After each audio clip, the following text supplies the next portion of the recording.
Čas recesije je za trgovce tudi priložnost, da z dvigom kakovosti storitev in motiviranjem zaposlenih povečajo prodajo. Kako trgovci obravnavajo stranke, preverjajo tako imenovani skrivnostni kupci.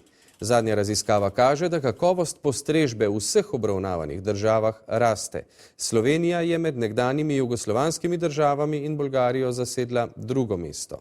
Kakovost ponudbe je pri nas najboljša v avtosalonih, najslabša v turizmu in gostinstvu.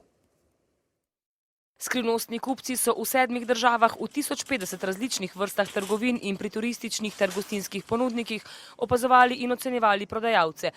Kako trgovci kupce pozdravljajo, ali znajo ugotoviti njihove potrebe, kako svetujejo in ali poznajo izdelke, ali ponujajo dodatne izdelke in tudi ali se trgovci kupcem zahvalijo za obisk in nakup. Ugotovili so, da je dodatna prodaja še vedno na zadnjem mestu.